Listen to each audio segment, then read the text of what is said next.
नाही, पण सीसीटीव्ही फुटेजमध्ये लोक भरपूर दिसत आहेत. तिथं स्टँडमध्येही लोक आहेत. ती मुलगी बसमधनं त्या उतरली त्यावेळेला शेजारच्या बसमधले ड्रायव्हरही चढताना दिसत आहेत. लोकांचा वावर हा तिथे दिसतो. इव्हन तो माणूस आरोपी तिच्याशी बोलत होता, ते दोघं बोलत होते त्या टाइमला तिथे एक व्यक्ती बसलेली होती आणि मुलगी त्याच्याबरोबर गेलेली. तिथेही आजूबाजूला लोक दिसत आहेत. ओव्हरऑल सगळीकडे तिथं लोकांचा वावर होता हे दिसत आहे सीसीटीव्ही ती फुटेज. घटना घडल्यानंतर आरोपी जेव्हा बाहेर आला तेव्हा मुलगी आल्यावर तिथं शांततेत बाहेर पडली, कुणाला काहीच सांगितलेलं नाही.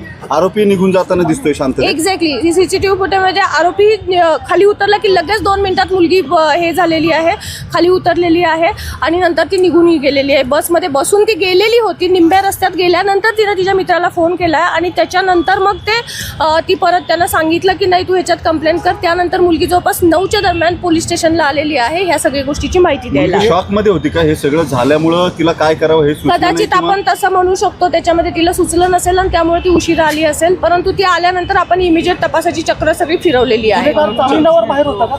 गुन्हेगार बऱ्याच गुन्ह्यांमध्ये आहे. त्याचा म्हणजे 392 सारखे गुन्हे आहेत त्याच्यावरती. शिक्रापूर शिरूर ह्या भागामधले त्याच्यावरती